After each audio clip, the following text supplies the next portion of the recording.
The galaxy was vast, filled with many species, many empires, and many wars. For thousands of years, countless alien races had risen and fallen. But in all this, humans were seen as small players. They were scattered across many colonies, farming, trading, and building quiet lives. To the Galactic Union, they were just another minor race with no real power. Yet above Earth in silent orbit floated giants. Ancient human warships, massive and dark, drifted like sleeping beasts in the sky. Their hulls were scarred, their cannons sealed, their engines cold. For centuries they had not moved.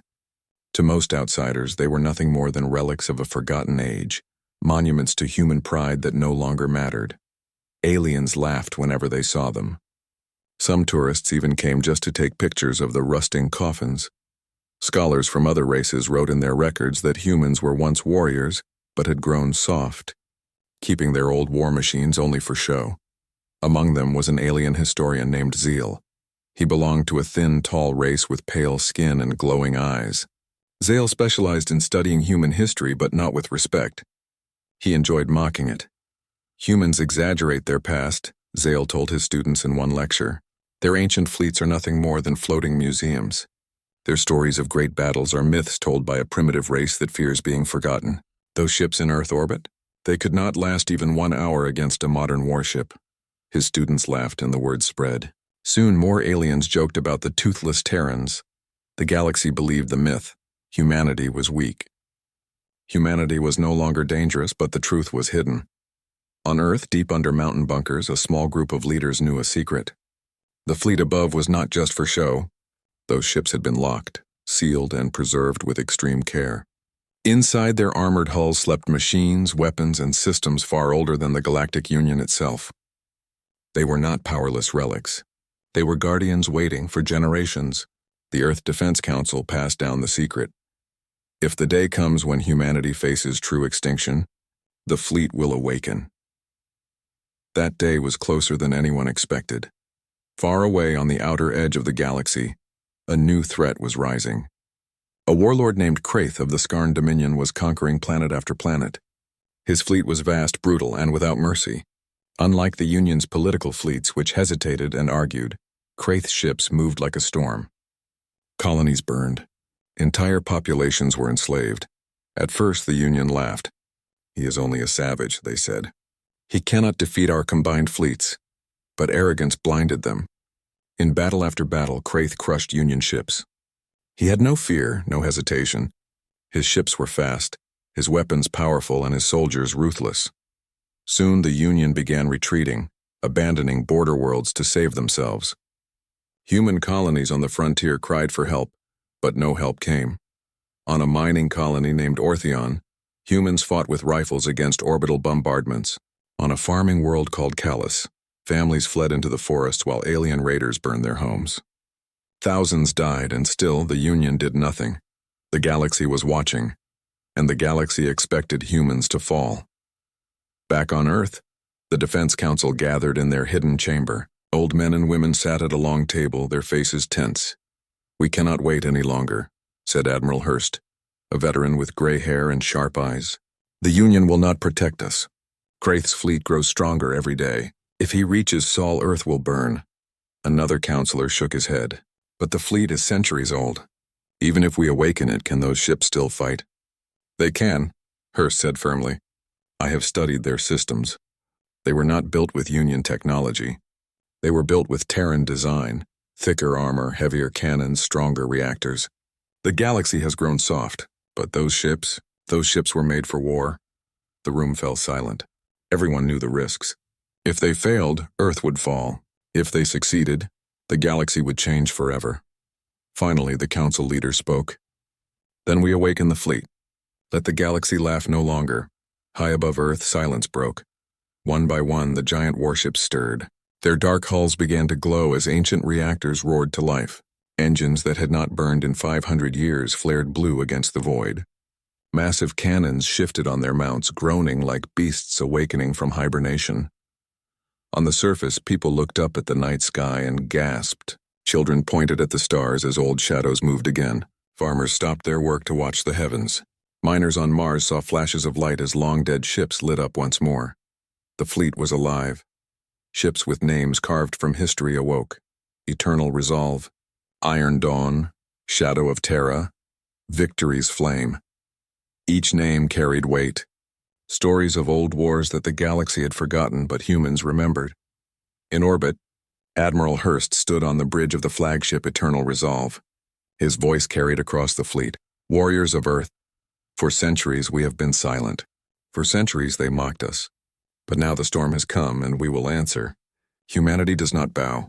Humanity fights. His words echoed through comms, stirring hearts across Earth and its colonies. Meanwhile, across the stars, the news spread quickly.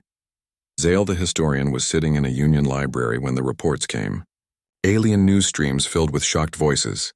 The Terran fleet has moved. Old warships are active. Engines burn above Earth once more. Zale frowned. Impossible, he muttered. They are relics. They cannot fight. But the images showed the truth. Massive ships, black as iron and burning with ancient fire, were forming into battle lines above Earth. The galaxy began to whisper. Some were curious. Others were afraid. And many laughed even harder. The humans think their museum pieces can stop Kraith, one alien commander said. They will crumble like dust. Kraith himself laughed when he heard. Sitting on the bridge of his massive dreadnought, he roared, "The Terrans are fools. Let them bring their old toys. I will smash them into scrap." But deep inside, a spark of unease stirred. Back on Earth, families packed supplies, unsure of what was to come. Colonists sent messages of hope, begging the awakened fleet to save them. Across human space, a feeling spread, fear mixed with pride. For too long, humans had been ignored, mocked, and underestimated. Now their warships, silent for centuries, moved once more. No one knew what would happen when the first battle came. No one knew if the ancient fleet could truly match the modern weapons of Kraith's dominion. But one thing was certain. The galaxy would never laugh at humanity the same way again. Above Earth, the Eternal Resolve turned its massive hull toward the stars. Engines flared brighter. The warships of humanity, the forgotten relics of an ancient age, were awake. The storm was coming.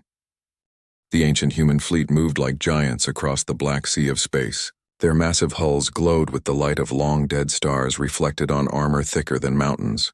Engines rumbled and cannons pointed outward like the claws of beasts. For the first time in centuries, humanity's warships were no longer silent. They were alive and they were hungry for battle. Admiral Hurst stood on the bridge of the Eternal Resolve. The air was tense but filled with pride. Officers, both young and old, watched their screens as the fleet prepared. These were not just soldiers, they were heirs to legends. Each one knew that history itself was watching. "Status of the fleet?" Hurst asked. "All ships report ready," came the reply. "Weapons online. The engines stable. Shields charging. The fleet is prepared, Admiral." Hurst nodded. His eyes burned with determination. "Then we move. Set course for Ortheon Colony. Kraith will strike there next. We will meet him in battle." The fleet turned, engines firing. In the void, the warships stretched into long lines, their wakes burning blue as they jumped into faster-than-light travel. The galaxy held its breath. Far away, in the Dominion flagship Bloodfang, Warlord Kraith laughed when the reports came. "So the Terrans move?" he growled, his sharp teeth glinting in the light. "They dare bring their ancient coffins against me?" His officers bowed before him. "Yes, great warlord." Their fleet moves toward Ortheon. Kraith slammed a fist against the armrest of his throne. "Good! Then we will crush them before all eyes. Let the galaxy watch as I burn their myths into ashes. I will show them that humanity's time is over." Cheers erupted from his bridge crew. The Dominion fleet turned toward Ortheon, thousands of ships moving like a tide of steel and fire. On Ortheon Colony, the people were terrified. Farmers and miners gathered in shelters, listening to the radio. Children cried as the sky filled with enemy scouts. The Union had abandoned them, but now they prayed for a miracle, and then they saw it. The human fleet dropped from hyperspace like gods of war. Stars bent around them as colossal dreadnoughts appeared one by one. Their hulls cast shadows over the colony below. Engines thundered. Cannons glowed red with charging power. For the colonists, hope was reborn. For the enemy, fear began to stir. "Terran fleet entering system," shouted a Dominion scout ship. On the Bloodfang, Kraith's grin widened. At last, destroy them. The battle began. The first clash shook the void. Dominion ships swarmed like hornets, firing beams and missiles. Their sleek modern hulls darted fast and sharp, expecting the ancient Terran ships to crumble. But they were wrong. The Iron Dawn, a massive human battleship, opened fire with its forward cannons. The blast tore through 3 Dominion cruisers at once, splitting them apart in explosions of fire and twisted metal. The wreck spun away into the void. "Impossible," cried one alien commander. "Their cannons, how can they fire with such power?" But the answer was simple. Humanity had built these ships for wars fiercer than anything the Union remembered. Their weapons were raw, brutal, and devastating.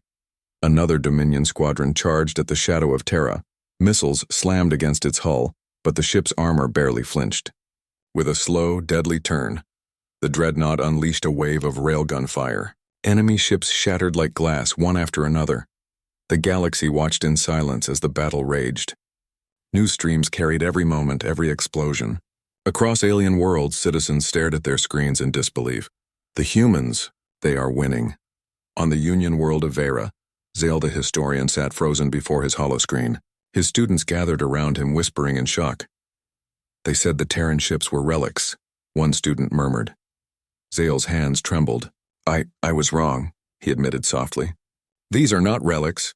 These are monsters from history itself." The Union fleets who had abandoned the border now watched in shame. They had mocked humanity, but humanity fought alone, and fought harder than anyone expected.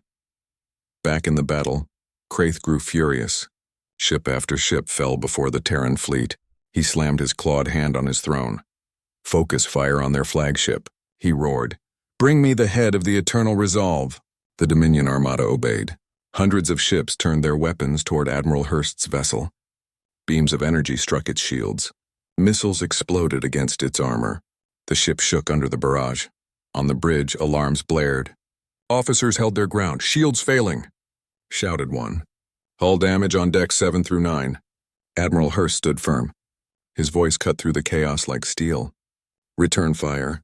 Show them the strength of Earth," the Eternal Resolve answered with fury. Its massive spinal cannon charged, glowing brighter and brighter until the void itself seemed to split. Then it fired. A beam of pure destruction tore across space, slicing through the Dominion's largest battleship. The enemy vessel exploded in a blinding flash, taking half its squadron with it. Cheers erupted across the human fleet. Hope burned brighter than ever, but Kraith was not finished. "Prepare the blood fang," he growled. "I will crush them myself." The Dominion flagship surged forward, larger than most cities, bristling with weapons. Its black hull gleamed with cruel design, its engines roaring like beasts. The two giants met, Bloodfang against Eternal Resolve. Cannons thundered. Missiles streaked across the void. Shields flared and cracked. The clash was titanic, like gods striking each other with thunderbolts. Hurst gritted his teeth as the Eternal Resolve shook under the storm. "Hold steady," he commanded. "For Earth. For humanity," the crew answered with a roar, their voices echoing across the bridge. They fought not just for survival, but for every colony, every family, every child watching. The galaxy was watching too. Billions of eyes, billions of hearts waiting for the outcome. The battle dragged on. Dozens of Dominion ships burned. Human ships bore heavy scars, but they did not fall. Finally, Admiral Hurst made his choice. "Prepare ramming speed," he ordered. The officers stared in shock. "Admiral, if we ram the Bloodfang, we may not survive." Hurst's eyes blazed with fire. "If we do not, no one will survive. Humanity will not kneel. Humanity will not be mocked." The Eternal Resolve surged forward, engines burning at maximum. The Dominion flagship unleashed everything it had, desperate to stop the charge. But the Terran ship endured, armor holding, engines roaring. With a final cry, the Eternal Resolve slammed into the Bloodfang, tearing through its black hull. Explosions ripped across both ships as fire consumed them. The Bloodfang shuddered, then broke apart in a blinding burst of light. Kraith's final scream echoed across the void before silence claimed him. The Dominion fleet faltered. Leaderless, broken, and terrified, they fled into the darkness. Humanity's fleet, though wounded, still stood. The galaxy fell silent. For the first time in living memory, humanity had not only defended itself, but crushed a great threat where others had failed. The ancient fleet, mocked for centuries, had proven unstoppable. In the aftermath, colonists wept with joy. Children cheered the names of the ships that had saved them. Across human space, pride surged like a new dawn, and across alien worlds, fear mixed with respect. No one laughed anymore. Sale the historian wrote his final record. I was wrong. We all were. The Terran fleet is no relic. It is the thunder of history, awakened to remind us that humanity is not weak. Their warships are storms, their will unbreakable. If this is the power of their past, the galaxy must ask what their future will bring. On Earth, survivors of the Eternal Resolve were honored as heroes. A new fleet began to rise, stronger and larger than before. Humanity was no longer silent. Humanity was no longer mocked. The galaxy would never forget the day the Terran warships awakened.